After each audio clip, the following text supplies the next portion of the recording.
سیدہ رقیہ رضی اللہ تعالیٰ عنہ حضرت زینب رضی اللہ تعالیٰ عنہ سے چھوٹی تھی۔ ان کی والدہ ام المؤمنین حضرت خدیجہ الکبریٰ رضی اللہ تعالیٰ عنہ ہیں۔ آپ حضرت زینب رضی اللہ تعالیٰ عنہ کے 3 سال بعد پیدا ہوئی۔ کتنے سال؟ 3 سال بعد پیدا ہوئی۔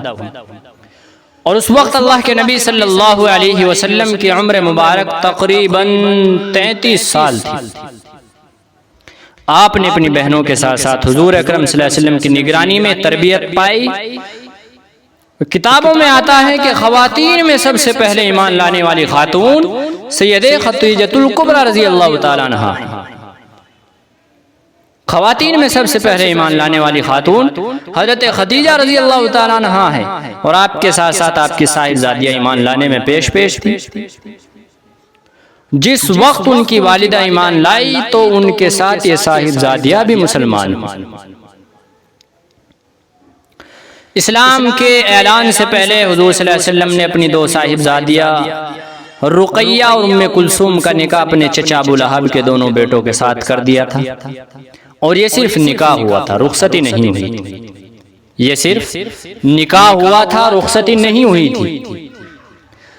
اور پھر اسلام کا آغاز ہوا۔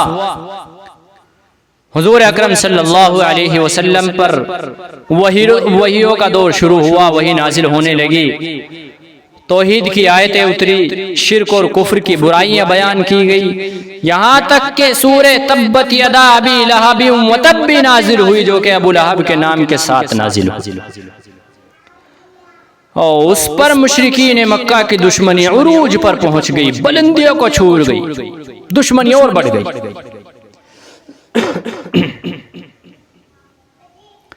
ابو لہب نے اپنے دونوں بیٹوں کو حکم دیا، اگر تم محمد بن عبداللہ کے بیٹیوں کو طلاق نہیں دو گے تو میں تمہیں منہ نہیں لگاؤں گا اور تمہارا چہرہ تک نہیں دیکھوں گا۔ یہ اپنے بیٹوں کو ابو لہب نے حکم دیا۔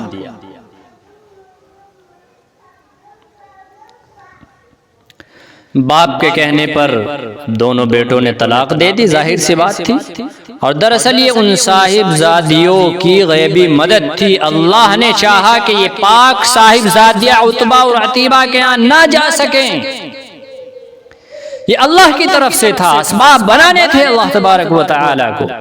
اس سارے معاملے میں دونوں صاحبزادیوں کا کوئی قصور نہیں تھا، صرف حضور اکرم صلی اللہ علیہ وسلم کی صاحبزادیاں ہونے کی بنیاد پر ایسا کیا گیا۔ اور جب ابو لہب کے لڑکوں نے دونوں صاحبزادیوں کو طلاق دے دی تو نبی اکرم صلی اللہ علیہ وسلم نے اپنی صاحبزادی رقیہ کا نکاح مکہ میں حضرت عثمان بن عفان رضی اللہ تعالیٰ عنہ کے ساتھ کر دیا۔ اور حضرت عثمان کون ہیں؟ یہ آپ ان کی تاریخ سے بخوبی واقف ہے، مسلمان جانتا ہے کہ حضرت عثمان کا کیا مرتبہ ہے، کیا مقام ہے، کیا رتبہ ہے۔ بہرحال بات دوسری طرف چل، اس سلسلے میں حضرت عبداللہ بن عباس رضی اللہ تعالیٰ عنہ فرماتے ہیں کہ حضور اکرم صلی اللہ علیہ وسلم نے ارشاد فرمایا، اللہ نے میری طرف وحی بھیجی ہے کہ میں اپنی بیٹی رقیہ کا نکاح عثمان ابن عفان رضی اللہ تعالیٰ عنہ سے کر دوں۔ حضور کا ارشاد ہے، اللہ کے نبی نے حضرت رقیہ کا نکاح حضرت عثمان سے کر دیا اور ساتھ ہی رخصتی کر دی۔ اور اسی سلسلے میں ایک روایت یہ بھی ہے کہ حضرت علی رضی اللہ تعالیٰ عنہ روایت کرتے ہیں کہ اللہ کے نبی صلی اللہ علیہ وسلم نے عثمان بن عفان سے اپنی ایک صاحبزادی رقیہ کا نکاح کیا، پھر ان کے انتقال کے بعد دوسری صاحبزادی ام کلثوم کو ان کے نکاح میں دے دیا۔ نبی اکرم صلی اللہ علیہ وسلم کا یہ کے بعد دیگر اپنی 2 صاحبزادیوں کو حضرت عثمان رضی اللہ تعالیٰ عنہ کے نکاح میں دینا ان کی بہت بڑی فضیلت ظاہر کرتا ہے، بڑی فضیلت ظاہر کرتا ہے۔ اس بات سے معلوم ہوتا ہے کہ حضرت عثمان رضی اللہ تعالیٰ عنہ کا کیا مقام ہے، کیا مرتبہ ہے، اور کس قدر جلیل القدر صحابی۔ یہ حضرت عثمان کی بہت عظیم سعادت اور خوش بختی ہے کہ نبی آخر الزماں کی 2 بیٹیاں، پاک بیٹیاں ان کے نکاح میں آئیں۔ دنیا میں فضیلت کسی اور کو حاصل نہیں ہوئی۔ اس سے یہ بھی ثابت ہوتا ہے کہ حضور اکرم صلی اللہ علیہ وسلم حضرت عثمان کو کس قدر پسند فرماتے تھے، ان سے کتنی محبت فرماتے تھے، اس بات کا بھی اظہار ہوتا ہے۔ اللہ نے حضرت رقیہ رضی اللہ تعالیٰ عنہ کو حسن و جمال بھی بہت عطا فرمایا تھا۔ جب آپ کی شادی حضرت عثمان سے ہوئی تو اس دور کی عورتیں اس شادی پر رشک کرتی تھی۔ کیوں؟ حضرت عثمان رضی اللہ تعالیٰ عنہ بھی بہت حسین و جمیل تھے۔ وہ عورتیں کہا کرتی تھی انسانوں نے جو حسین ترین جوڑا دیکھا ہے وہ رقیہ اور ان کے خاوند عثمان ہیں، اور وہ اسلام کا ابتدائی دور تھا، وہ اسلام کا ابتدائی دور تھا۔ مشرکین طرح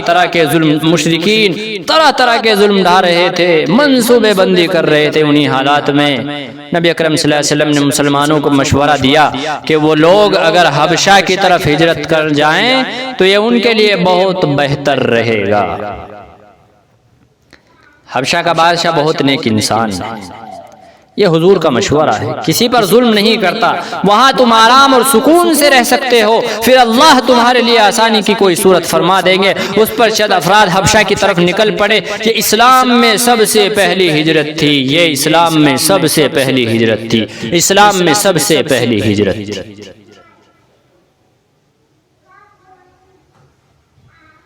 قرآن کریم میں اس ہجرت کی بہت فضیلت بیان ہوئی۔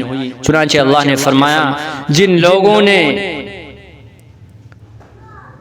ستم رسیدہ ہونے کے بعد اللہ کے راستے میں ہجرت کی اور اپنا وطن چھوڑا، ان لوگوں کو ہم دنیا میں اچھا ٹھکانہ دیں گے اور آخرت کا اجر بہت بڑا ہے۔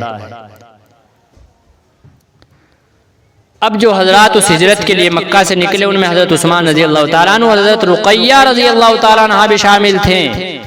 ہجرت کا یہ واقعہ نبوت کے تقریباً 5ویں سال پیش آیا۔ ہجرت کرنے والے ان حضرات نے حبشہ میں کچھ مدت گزاری، پھر مکہ واپس آ گئے۔ اب حضرت عثمان رضی اللہ تعالیٰ عنہ بھی اپنی اہلیہ محترمہ حضرت رقیہ کے ساتھ واپس آ گئے، لیکن اس دوران حضور اکرم صلی اللہ علیہ وسلم ہجرت کر کے مدینہ منورہ تشریف لے جا چکے تھے، لہذا حضرت عثمان رضی اللہ تعالیٰ عنہ حضرت رقیہ عنہا بھی مدینہ منورہ کی طرف ہجرت فرمائی۔ یہ ان کی دوسری ہجرت تھی۔ اس طرح نہیں 2 مرتبہ ہجرت کا شرف حاصل ہوا۔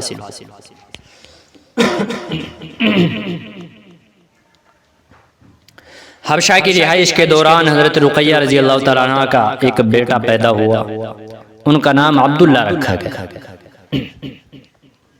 یاد رکھنے کی چیز ہے کہ ان کا نام عبداللہ رکھا گیا۔ اس بچے کے نام کی نسبت سے حضرت عثمان کی کنیت ابو عبداللہ تھی۔ اپنے والدین کے ساتھ نواز رسول عبداللہ بھی مدینہ منورہ پہنچے اور ان کی عمر تقریباً 6 ماہ کی تھی۔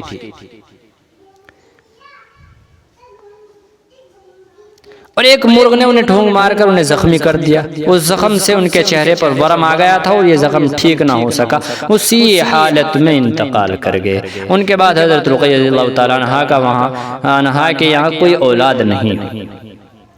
عبداللہ کے انتقال پر حضور صلی اللہ علیہ وسلم بہت غمزدہ ہوئے تھے، آپ نے انہیں گود میں اٹھایا، آپ کی آنکھوں سے آنسو بہ رہے تھے۔ اسی حالت میں آپ نے فرمایا بے شک اللہ اپنے رحیم اور شفیق بندوں پر رحم فرماتا ہے۔ پھر آپ صلی اللہ علیہ وسلم نے ان کی نماز جنازہ پڑھی، انہیں دفن کرنے کے لیے حضرت عثمان رضی اللہ تعالیٰ عنہ قبر میں اترے۔ اس وقت حضور صلی اللہ علیہ وسلم کی خادمہ تھی، ان کا نام ام عیاش تھا۔ یہ آپ صلی اللہ علیہ وسلم کی خدمت کیا کرتی تھی، لیکن پھر آپ نے انہیں حضرت رقیہ رضی اللہ تعالیٰ عنہ کو سونپ دیا اور ان کی خدمت کرنے لگی۔ آپ صلی اللہ علیہ وسلم کے ایک کم عمر خادم حضرت اسامہ بن زید رضی اللہ تعالیٰ عنہ تھے، جو حضرت زید بن حارث رضی اللہ تعالیٰ عنہ کے بیٹے تھے۔ وہ کہتے ہیں ایک روز حضور صلی اللہ علیہ وسلم نے مجھے گوشت کا ایک پیالہ دیا اور ارشاد فرمایا کہ رقیہ کو دے آؤ۔ میں نے وہ پیالہ حضرت عثمان کے گھر پہنچا دیا۔ اس وقت گھر میں حضرت عثمان بھی موجود تھے۔ خدا کی قسم میں نے ایسا عمدہ جوڑا پہلے کبھی نہیں دیکھا، میاں بیوی دونوں حسن و جمال میں بے مثال تھے۔ اس وقت حضرت اسامہ بن زید رضی اللہ تعالیٰ عنہ کی عمر 10 سال سے کم تھی۔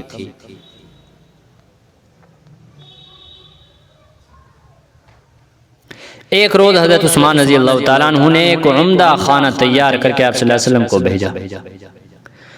اس دن حضور اکرم صلی اللہ علیہ وسلم کو مسلمہ رضی اللہ تعالیٰ عنہ کے گھر رہنا تھا، مگر جب ہدیہ پہنچا تو آپ اس وقت گھر میں موجود نہیں تھے۔ جب تشریف لائے تو ام المؤمنین ام سلمہ رضی اللہ تعالیٰ عنہ نے وہ کھانا آپ کے ساتھ پیش کیا۔ آپ نے دریافت فرمایا کس نے بھیجا؟ حضرت ام سلمہ عرض کرتی ہے یہ حضرت عثمان کے گھر سے آیا ہے۔ یہ سن کر حضور اکرم صلی اللہ علیہ وسلم نے دونوں ہاتھ دعا کے لیے اٹھائے اور دعا فرمائی، اے اللہ عثمان تجھے راضی کرنا، اے اللہ عثمان تجھے راضی کرنا چاہتے ہیں تو بھی اس سے راضی ہو جا۔ واقعات بتا رہے ہیں کہ آپ صلی اللہ علیہ وسلم کو حضرت عثمان رضی اللہ تعالیٰ عنہ اور حضرت رقیہ رضی اللہ تعالیٰ عنہ سے کس قدر محبت تھی۔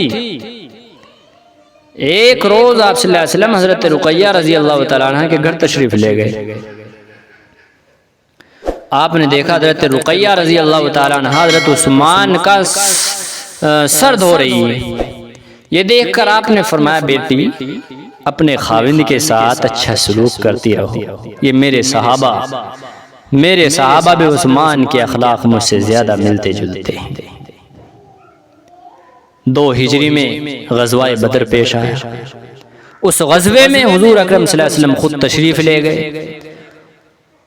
انہی دنوں حضرت رقیہ رضی اللہ تعالیٰ عنہ بیمار ہو گئی، انہی دنوں میں بیمار ہو گئی، بیماری شدید تھی اور آپ کے صحابہ غزوہ کے لیے بالکل تیار تھے۔ ان حالات میں آپ صلی اللہ علیہ وسلم نے حضرت عثمان رضی اللہ تعالیٰ عنہ سے فرمایا رقیہ بیمار ہے، آپ ان کی تیمارداری کے لیے مدینے میں ہی ٹھہر جائیں۔ حضرت عثمان کے ساتھ آپ صلی اللہ علیہ وسلم نے اپنے خادم حضرت اسامہ بن زید رضی اللہ تعالیٰ عنہ کو بھی مدینہ منورہ میں ٹھہرنے کا حکم دیا۔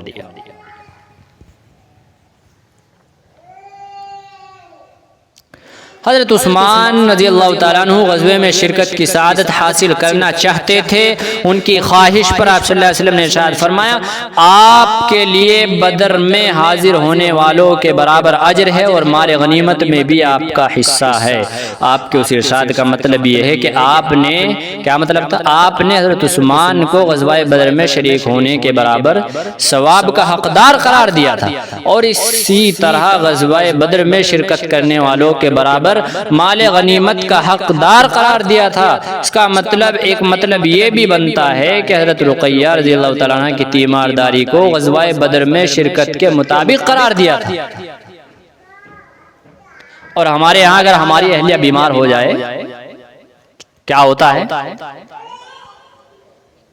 کیا ہوتا ہے؟ ہمیں سفر پہ جانا ہے اور گھر میں بیگم صاحبہ جو ہے وہ بیمار پڑی ہوئی ہے تو ہمارا سفر ضروری ہے، ٹرین نہ چھوٹ جائے، ٹکٹ کینسل نہ ہو جائے، ہمارا بازار جانا نہ چھوٹ جائے، کچھ بھی نہ ہو جائے، اگر بیمار ہے تو ہونے دو۔ کمال کا معاشرہ ہے ہمارا۔ اور اس سلسلے میں ایک روایت یہ بھی ہے کہ حضرت عثمان رضی اللہ تعالیٰ عنہ نے آپ سے پوچھا تھا اے اللہ کے رسول میرے اجر اور ثواب کے بارے میں کیا حکم ہے؟ آپ صلی اللہ علیہ وسلم نے ارشاد فرمایا تھا تمہارا اجر اور ثواب بھی اہل بدر کے برابر ہے۔ اس قدر وضاحت کے بعد بھی لوگ اعتراض کرتے ہیں کہ حضرت عثمان غزوہ بدر میں شریک نہیں ہوئے تھے۔ ایسے لوگ گمراہ نہیں تو اور کیا ہیں؟ 2 ہجری کو غزوہ بدر پیش آیا، دوسری طرف حضرت رقیہ بیمار شدید ہو گئی اور حضور صلی اللہ علیہ وسلم کی غیر حاضری میں آپ کا انتقال ہو گیا۔ حضرت عثمان نے ان کی تیمارداری بھی فرمائی اور اس کے بعد کفن اور دفن کا انتظام بھی کیا۔ ادھر میدان بدر میں مشرکین مکہ کو شکست ہو گئی۔ حضرت زید بن حارث رضی اللہ تعالیٰ عنہ، حضرت عبداللہ بن رواحہ رضی اللہ تعالیٰ عنہ فتح کی خبر لے کر مدینہ منورہ پہنچے۔ اس وقت لوگ حضرت رقیہ رضی اللہ تعالیٰ عنہ کو دفن کر چکے تھے اور اپنے ہاتھوں سے مٹی جھاڑ رہے تھے۔ کیا منظر ہو! ہجرت مدینہ کے 17 ماہ بعد حضرت رقیہ رضی اللہ تعالیٰ عنہ کا انتقال ہوا۔ چند دن بعد خود اللہ کے نبی صلی اللہ علیہ وسلم تشریف لے آئے۔ جنت البقیع میں حضرت رقیہ رضی اللہ تعالیٰ عنہ کی قبر پر پہنچے، اس موقع پر کچھ خواتین بھی جمع ہو گئی اور رونے لگی۔ جب عورتوں کی آواز بلند ہوئی تو حضرت عمر رضی اللہ تعالیٰ عنہ نے انہیں ذرا سخت انداز میں منع کیا۔ اس پر آپ صلی اللہ علیہ وسلم نے انہیں سختی نہ کرنے کی ہدایت فرمائی اور خواتین سے فرمایا جب تک آنکھ اور دل سے رونا ہو تب تک یہ علامت رحمت و شفقت کی ہے، لیکن جب زبان سے واویلا اور ہاتھ سے اشارہ ہو تو یہ شیطان کی طرف سے ہے۔ اور آج وہی کام ہوتا ہے، موت حیات کچھ بھی ہو، جاتے موت میں ہیں، جاتے جنازے میں ہیں، اور وہاں جا کر کے واویلا کرنا، رونا، چلانا، یہ تمام چیزیں آج ہماری عادت اور فطرت بن چکی۔ وہ اللہ کے نبی فرما رہے ہیں کہ جب زبان سے واویلا اور ہاتھ سے اشارہ ہو تو یہ شیطان کی طرف سے ہے۔ بھائی آنسو بہا دینا یہ الگ ہے، آنسو نکل جانا یہ فطرتی ہے، قدرتی ہے۔ غم کے ماحول میں انسان آنسو بہا دیتا ہے، لیکن چلانا کہاں سے بتایا ہے؟ اور اس موقع پر سیدہ فاطمہ رضی اللہ تعالیٰ عنہ بھی وہاں آ گئی اور رونے لگی۔ آپ صلی اللہ علیہ وسلم نے ان کے چہرے سے آنسو پوچھے اور انہیں تسلی دی۔ حضرت رقیہ رضی اللہ تعالیٰ عنہ کی وفات پر آپ بہت رنجیدہ تھے، بڑے غمگین تھے، بہت غمگین تھے۔ ایک غم آپ کو یہ تھا کہ ان کی وفات آپ کی غیر حاضری میں ہوئی تھی اور آپ آخری لمحات میں بھی ان کے پاس نہیں تھے، یہاں تک کہ کفن دفن میں بھی حصہ نہیں لے سکے۔ اللہ تعالیٰ ان پر کروڑوں کروڑوں رحمت نازل فرمائے۔ اور یہ حضرت سیدہ رقیہ رضی اللہ تعالیٰ عنہ کا زندگی کا ایک مختصر قصہ، مختصر تذکرہ اور مختصر سا سفر تھا، اور کتنی خوش نصیب تھی، کتنی سعادت مندی کی بات تھی کہ حضرت عثمان رضی اللہ تعالیٰ عنہ جیسے شوہر ملے۔ اور اس واقعے سے یہ بھی ثابت ہو گیا کہ اللہ کے نبی صلی اللہ علیہ وسلم کو حضرت عثمان سے کتنی الفت تھی، کتنی محبت تھی، اور کتنے پیارے تھے۔ دعا کرے انشاءاللہ تعالی آئندہ حضرت ام کلثوم رضی اللہ تعالیٰ عنہ جو کہ تیسری صاحبزادی ہیں، ان کے بارے میں گفتگو کی جائے گی، ان کا مختصر سا ذکر کیا جائے گا۔ دعا کیا کرے اللہ تعالیٰ مجھے بھی اور آپ کو بھی عمل کرنے کی توفیق عطا فرمائے، اور ان کے جو سیرت تھی، ان کی جو عادت و اخلاق تھے، ان کی جو خوبیاں تھی، اللہ تعالیٰ ہمارے اندر بھی ان کو پیوست فرمائے۔ وآخر دعوانا الحمدللہ رب العالمین۔